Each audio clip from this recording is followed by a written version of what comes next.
15 বছরে আমার মনে হয় না যে আমার কোনো প্রজেক্টের জন্য ইউনানিমাসলি শুধুমাত্র পজিটিভ রিভিউ এসেছে। ওইটাই রাশের যা রিভিউ যেখানে সেটা তোমাদের মতন জার্নালিস্ট বন্ধুদের রিভিউ হতে পারে, সাধারণ দর্শক পরে বোঝা যায় না যে ফলটা কি হচ্ছে। তো এখন 3 সপ্তাহে আমরা পড়ে গেছি, এটা 3rd উইক রানিং, এটা 4th উইকেন্ড আসবে। আজকে মঙ্গলবারের দিনে দাঁড়িয়েও লেক মল দুপুরবেলা ভর্তি ছিল, দুপুরবেলার শো ভর্তি ছিল, তাই মানুষজনের ভালো লাগছে। এবং নায়িকা কেন, আমার মনে হয় যারাই অ্যাসোসিয়েটেড উইথ দ্য ফিল্ম, সমস্ত কলাকুশলী সবাই খুব আনন্দিত। আমাদের একটা গ্রুপ আছে এবং সেখানে সবার উচ্ছ্বাস রোজ প্রকাশ পায়। তুমি যাচ্ছ? হ্যাঁ, একদমই। আমার কাছে সত্যি রাশ একটা নস্টালজিয়া, কারণ সিনেমাটার মধ্যে যে জিনিসগুলো আছে, জয়েন্ট ফ্যামিলিতে বড় হওয়া, সব পরিবারে সবার মধ্যে থাকা, আনন্দে বাঁচা, কারণ আমিও গ্রামের ছেলে, মফস্বল এখন বলতে পারো।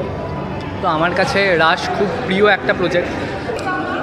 এটা নিয়ে এটাই বলবো যে রাশ আমাদের প্রত্যেকের গল্প, এবং আমরা হয়তো মনে নেই আমাদের অনেক কিছু, কিন্তু সেইগুলো মনে করানোর তো গল্প।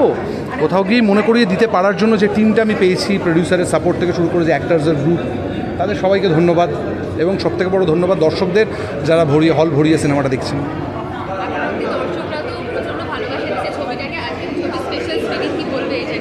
ইন্ডাস্ট্রির বন্ধুবান্ধবরা দেখছেন, পরিচিত সিনিয়ররা দেখছেন, এটাই প্রত্যাশা করব যে আপনারা হলে আসুন।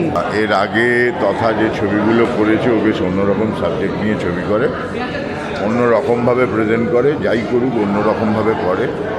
আর এই একটা যৌথ পরিবারের গল্প অনেকেই বলে, সবাই চেষ্টা করে।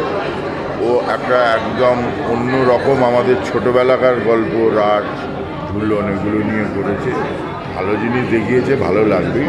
আমরাও আশা করছি আমাদেরও খুব ভালো লাগবে। ইজ আনবিলিভেবলি গুড, প্রত্যেকের ভালো ফিডব্যাক, এবং আমাদের ফুটফলও অনেকটা ইনক্রিজ করেছে। অনেক মানুষ দেখছে, যেটা হয় একটা সিনেমা ওয়ার্ড অফ মাউথে পিক আপ করলে সেটা পিক আপ করতে কয়েকটা দিন সময় লাগে, কিন্তু গত সপ্তাহ থেকে, লাস্ট উইকেন্ড থেকে, it is in fact last weekend, second weekend থেকে ইট ইজ বিন ব্রিলিয়েন্ট। তো we are all very proud of the film. আমার খুবই গর্ববোধ হয় যে এরকম একটা সিনেমা যেটা বাঙালিদের গল্প বলে, বাঙালিয়ানা ফিরিয়ে নিয়ে আসে, আমাদের ছোটোবেলা ফিরিয়ে নিয়ে আসে, সেরকম একটা সিনেমার আমরা পার্ট হতে পেরেছি। বাকিটা আপনি যদি একটু বলেন। আমি সব বলেছি, আরেকবার বলতে বলছে দেখ। না, কোনো ছবির যে সার্বিকভাবে ভালো, এটা খুব কম শোনা যায়।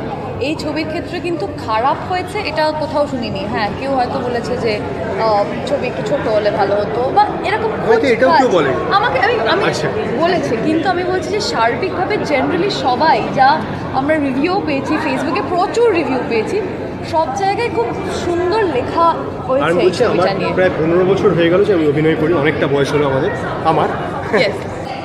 স্পেশাল স্ক্রিনিংয়ের জন্য যতটা আনন্দ হচ্ছে, তার থেকে বেশি আনন্দ হচ্ছে যে আমরা 4th উইকে পদার্পণ করতে চলেছি, এবং আমি জাস্ট হলভিদির থেকে আসছি, আমি আর তথাদা। লেক মল আজকে মঙ্গলবার, এবং তাও অলমোস্ট না হাউসফুল।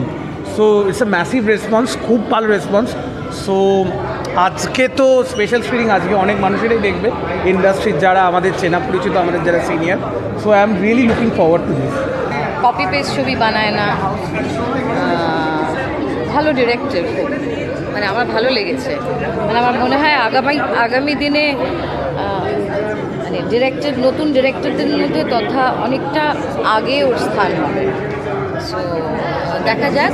আর এরকম একটা সাবজেক্ট চুজ করা, এটা খুব আমার খুব কাছের। মানে বাঙালিদের এত আবেগ, এত কিছু থাকে না। আমরা বাংলা থেকে একটু ডিভিয়েট হয়ে সাউথে চলে গেছিলাম, সেখানে আবার এই বাংলায় ফিরে এসে রাশ, এটা নিয়ে একটা পরিবার, সব কিছু নিয়ে যে ছবিটা, মানে এই জেনারেশন তো জানেই না, এখনকার জেনারেশন রাশ ঝুলন কী হতো। সো এটা আমার মনে হয় সাবজেক্টটা খুব ইন্টারেস্টিং হবে, আর তারপরে ছবিটা দেখে বাকিটা বলবো।